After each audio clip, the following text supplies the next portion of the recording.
Good morning, everybody. It's Bobby, and with me is someone who needs no introduction, Rich Beem. Glad to have you out here, my man. Well, no introduction for the older folks. The younger folks, the younger kids that play these days, yeah, they have no idea who I am. Let me go over just a little bit, and you sit tight for a second. Let me know if I miss anything.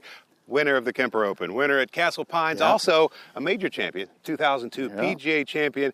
And, oh gosh, and you also made a hole-in-one famous there with that very human reaction immediately. What else following. are you going to do? I mean, they just won a golf, you just won a car on national television, by making a hole-in-one. Yeah, I'm going to celebrate. Yeah, I love that. You should Google that if you haven't seen that before. So today, here's what before we get going, I want to mention that our next golf school that we're doing together is going to be November 15th and 16th. They can go to hsbresort.com to check that out. Really looking forward. It's always nice to get to teach with you. Yeah, it'll be a blast. I enjoy coming out here and just kind of he'll be the brains behind the operation. I'm going to be the fun, but you're going to learn a little bit about your golf swing and learn a lot more about, I think, playing the game than it's not all swing oriented. It's about playing golf oriented, which I think that's where a lot of folks sometimes miss out. You come out here, hit all the balls you want, but unless you can take it out to the golf course, it doesn't necessarily do you all the good in the world. But that's absolutely you still need to have the fundamentals. So you got swinging the club, and then you got playing the game, and learning how to play the game is just as important.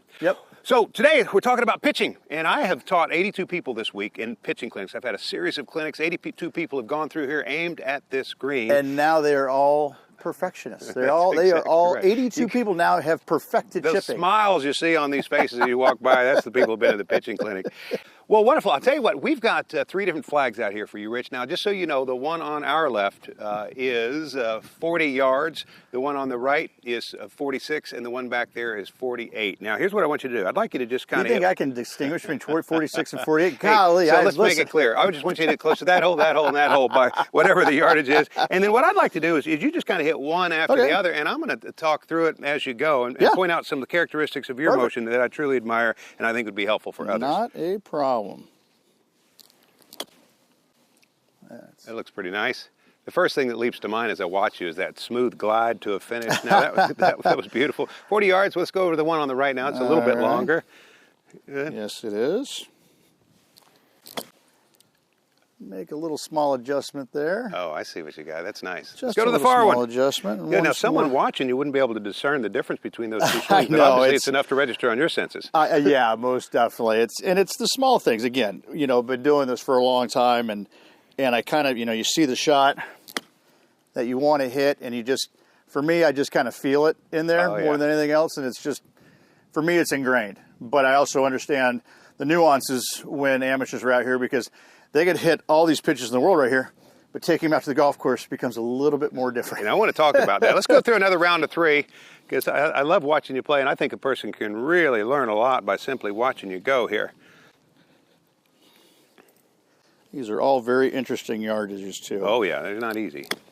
Whoops, no, watch the spin, watch the spin.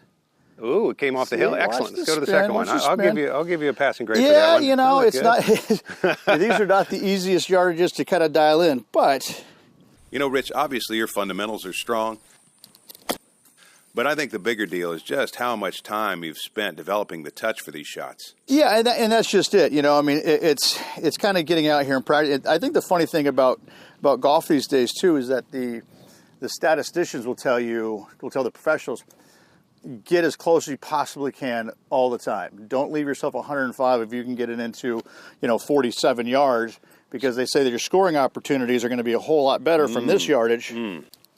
So no more of that stand back where you can spin it. And again, sometimes, you can get a little fiddly, with some of these shots, like the one on the right hand. They're little small nuances. I think the front left is always going to be the hardest. The one over here on the right-hand side, there's so many different ways of playing it. You just have to commit yourself to trying to hit it the right distance. Let me ask you, I realize that you've played countless Pro-Ams and played golf with guys who on the range had it dialed in on even a shot like this, but when they go out and play, they just can't seem to reproduce it. What is it that leads to on-range brilliance followed by on-course collapse? Fear. You got to believe in yourself. You got to believe it. Listen, I know how to hit this shot. I've done it enough times on the range, and then you got to go do it. And the more you do it and the more you commit to it, the better you'll be, because whatever your failures are on the golf course, as you well know, Then you just bring it back to the range and say, listen, this is where I failed. I'm going to get stronger at this. I'm going to get stronger at this. I'm going to get better at it. But it takes a commitment. It takes some commitment to kind of say, listen, even though I failed out there, it doesn't mean I'm bad at it. I just need to come back and work on it a little more. That seems to be the most common failing among people. People practice what they're already good at. Sure, and therefore absolutely. sort of create an even greater divide between their actual and potential skill. Before we wrap up, I want to see you hit one more shot at the one you called the hard one. That front left one. See what you got. It's so finicky. And you know, as a player, I mean, the first thing I'd be looking at, because the way I play golf is like, boy, is it grass? Can I pitch it short of the green and pop it up there? That is not a possibility here. So, you know, I only have about 8-9 yards between the front of the green and the hole. You must land it on. So now my eyes look, okay, just left of it, I see this little hill, which actually will help when the shot lands on the green. It'll help slow it down, and then maybe I can get a little backspin on it. So my eyes reverted not at the pin, but actually a little bit more left of it here, Bobby. And then I'm trying to just accelerate just a little bit to get a little more spin on it.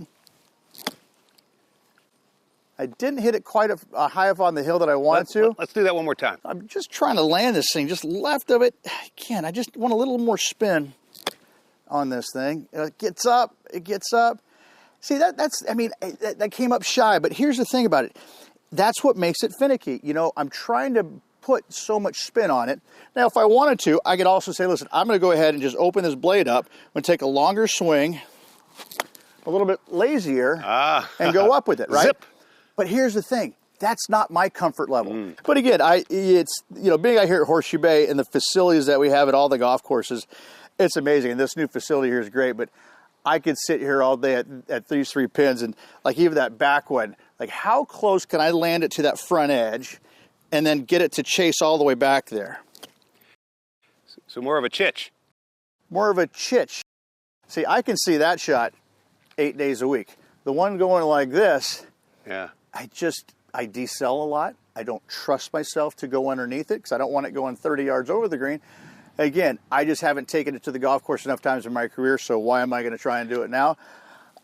When I'm out playing, I'm going to do with what I'm comfortable with because I haven't tried that. I haven't practiced that enough times. You know, I think that it's been said that there's no one shot that's ideal for every player, but for every player, there is that ideal shot that works for them. That's and exactly they've got to dial into that. Hey, Rich, thanks for hanging in here with me and doing this video. And again, check it out below, the hsbresort.com. Go to the golf page and then click on the Golf Academy, and it'll show you the dates. You can book your stay here, and we'll have fun. We got 3 hours of instruction in the morning, followed by 9 holes. And not only do you get to learn from a major champion, but also one of the 2 days play 9 holes with them in the afternoon. So that'll be a lot of fun. Yep. Thank you, friend. sir. You got it, buddy. Thank you, and we'll see you soon.